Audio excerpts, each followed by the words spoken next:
This time on Rad Rat Video, we're talking about my call with Donald Cassel, the Grind King, and an exclusive announcement about the return of Grind King, for real. Let's get started.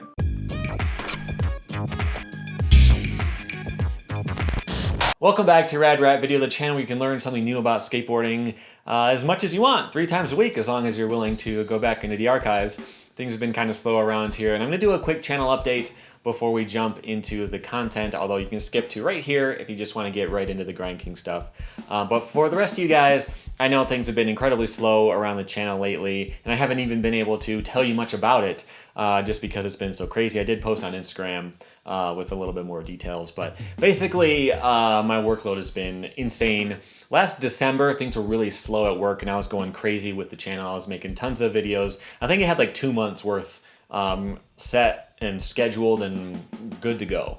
And then January hit, and I went from working, like I said, December was slow. I might have worked like 4 or 5 hours a day to about 10 right away. And that was fine. I was able to keep the channel going. We were just starting to miss out on some of the nice to have things like subtitles and translations and stuff like that. But I was able to keep the channel going for a while. And then it kept going up and up and up. Past couple months, we're talking 12 hours a day at least. But then something else happened. My wife and I bought a house. That's why I'm in a new location here. This is not going to be my final set. I want to actually make a set instead of just having some random non-skateboarding art behind me. This is just temporary for today, but we bought a house, and it's from 1931. So it needs a lot of work. We've been doing floors and painting and just all kinds of stuff. I've got to put in some network cable somewhere. I don't know. Just tons of work every single day. So I've been working like 12-hour days and then 3, 4, or 5 hours on the house. And that just hasn't left a lot of time for the channel and just telling you about what's going on. Been working until I pass out every day. Hopefully things are going to start slowing down.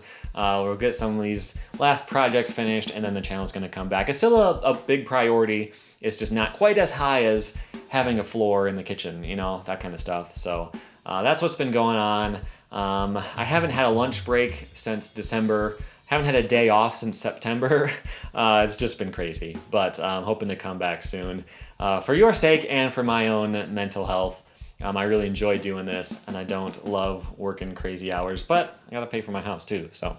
Okay, so let's get into the story for today. This is about what actually happened to Grind King and how they're coming back. This is a pretty exciting thing. So I made my Grind King video about what happened to the company. You can watch it right here.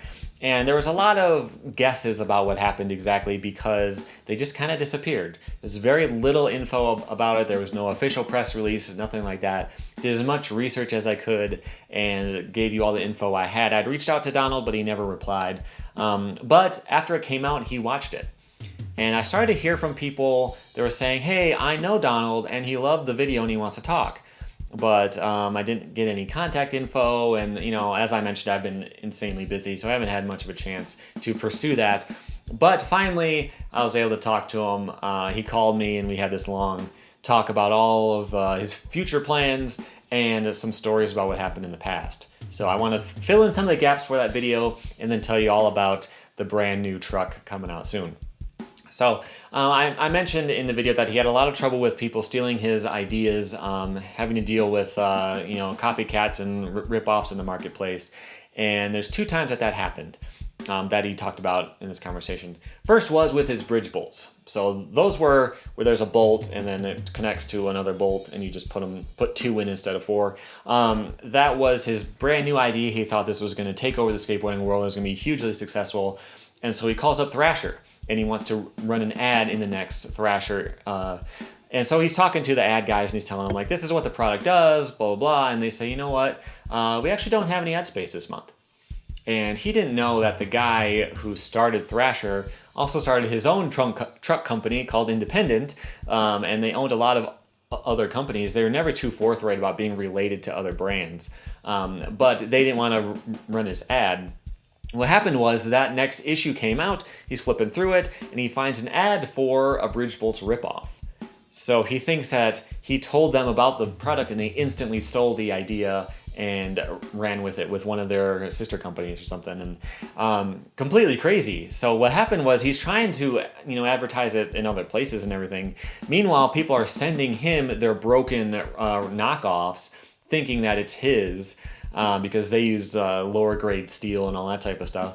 And he's getting all this hate mail for another company that's stealing from him. So it's just been completely crazy. He's got a lot of stories about all this kind of stuff happening. He also was the first guy, he says, to find a way to print on trucks in a way that would be wouldn't just rub off. So he was able to figure out this process for powder coating a graphic onto a truck. And he says if you rubbed it down with your keys, nothing would happen. It was very solid. And so he had the marketplace cornered on that type of stuff for a little while. And then other companies were finding ways to just dip a graphic real quick. It would rub right off, but looking at them side by side on the shelf, you might as well save a couple bucks and get that one. So he's been dealing with people trying to steal his ideas and do things cheaper and stuff like that this whole time. But that's not what actually put him under. Here's the story of that.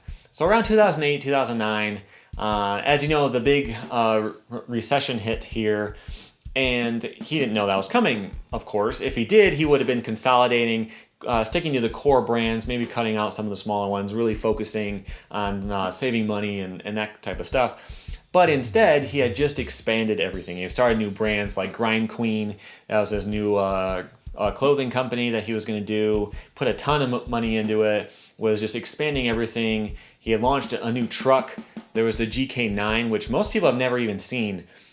He said that he made it, he had this first run of it built, and he sent out a little bit, a couple shops got him, and then he closed down. So he's got a warehouse full of these trucks that no one has ever skated before. But he was expanding and building and growing, and right when he was stretched as thin as he could, that's when the market fell out, and the big recession hit, and sales started to plummet and everything. And so that was the worst possible timing, and this company started to do pretty bad. It was starting to lose money all over the place. So what he decided to do was put his own personal cash into it. He was selling his own stuff, putting his own money into the companies to try to keep them going, but it just wasn't working. Eventually, the creditors stopped giving him more loans and stuff like that, and he just kind of ran out, and the companies died out like that. And so he didn't make a big announcement. He didn't do any press releases or anything like that I was able to find when I was researching the original video. He just kind of disappeared and no one really knew what happened. But here's what happened. He started a nightclub in his old warehouse. So he was paying a lot of money for his warehouse. He had some of his old stuff. He doesn't want to just get rid of everything Grind King. He still had those GK9s, for example. He had a lot of stuff like that. But he had this big empty spot that he wasn't going to use. And so he decided to start throwing parties in there. And he had a nightclub, like an unlicensed underground nightclub going in there. And as a successful businessman, as someone who's been running companies for a couple of decades at that point, he knew how to be successful at it. He was building things up. He was doing pretty well, but it wasn't legit. It was in a warehouse somewhere. It wasn't zoned and licensed and all that type of stuff. And so his landlord was starting to get pressure from the community, kicked him out.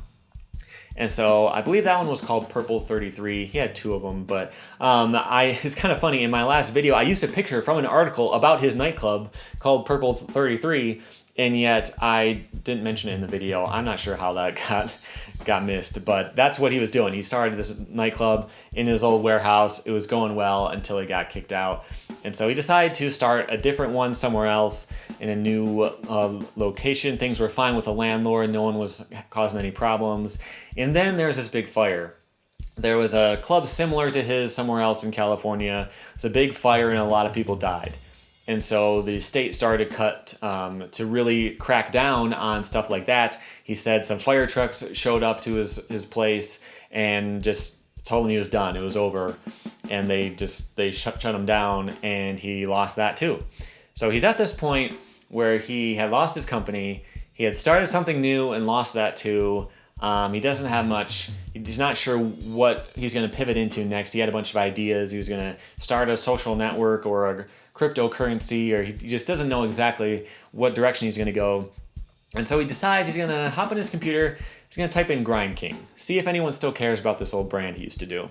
And he finds my video. And he checks it out, and he's blown away that people still care.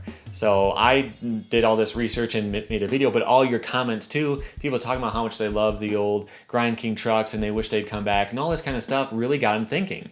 And so he sees all that stuff and he told me within a couple of days he was touring different factories to figure out how he can bring the company back. Within a couple of days, he just decided, you know what, that's it. This is a sign, I'm gonna do it. And he was touring factories. He was telling me about some other trip he was doing. A couple weeks back when we talked, he was about to get onto another plane to go talk to another supplier somewhere else. And he was telling me all about his plans to bring back Grind King. And this is really, really cool. So he had made that older truck, the GK9. Most people haven't skated it. So you'd think maybe he could just bring that design back. It's still fresh and new for most people, but he didn't want to do that. He says that's an old thing now. That's like 9 years old. I got to do something fresh. And although those trucks might still see the light of day somehow, he said they're in his warehouse somewhere. The only problem is that board sizes have grown so much in the past 9 years or so that they're all too narrow now. But he didn't want to just use that old design. He came up with something totally new called the Grind King Disruptor. There's a good reason why it's called that. Can't tell you too much. As I mentioned, he's been dealing with people ripping off his ideas and trying to beat him to market with his own stuff in the past. So he's being very careful about how much info gets out about this. But we talked about it. We talked about what he's going to do with his team. We talked about the features of the truck and all that kind of stuff. And it's really exciting. It's going to be legit. And I don't know. I'm really looking forward to telling you guys more about this stuff because it's not just some slightly new geometry for the truck. He's doing something I've never even thought of before, something I've never heard of anyone else trying before. It's going to be something all new and really interesting. He's got a fresh idea for how he's going to handle a team, all kinds of really cool stuff. Lots of plans about that, and I can't wait to tell you more. He's expecting that he's going to be able to do some major announcement with actual photos and details and all that stuff, hopefully around the summer. You know how these things go. He was still meeting with different factories and production people and all that kind of stuff, so nothing's nailed down, but during this summer, you're going to hear more. You're going to see some actual details and photos and design ideas and all this stuff about what these trucks are. Why is it called a disruptor? What does it do that other trucks don't do? Sorry, I can't tell you right now, but you're going to be really excited to hear about it. So he's got that coming. He's going to start a new company he was telling me about. He's going to bring back some of his old ones, like Termite. He was saying that Termite, that was his like kid-sized boards. They were not just narrower, but they were also smaller and thinner. No one's been doing that since Termite went down, so he's going to bring that back, and he's going to do all this other kind of stuff. So I'm trying to not tell you too much about it because I don't want to get in trouble and get him ripped off or anything, but just stay tuned. I'm going to tell you more about this stuff as soon as possible. He wants to send me one of the first copies of it when they finally start to be produced, and I can't wait to show you more about it. But Grind King is coming back for sure. This is legit. You will see more about it very soon, and I'm excited for you to check it out in the near future. So that's what's been going on. As far as the channel is concerned, I've got a lot of stuff partially done that I haven't been able to do yet. I'm hoping to be able to get back into a regular schedule sometime soon. It might be a little while, but don't forget about me. I'm here. You can still subscribe. You'll see new stuff as soon as I can get to it. But in the meantime, a lot of archives, lots of other stuff you can check out in the future. So stay tuned, and I'll talk to you soon. Thanks for watching.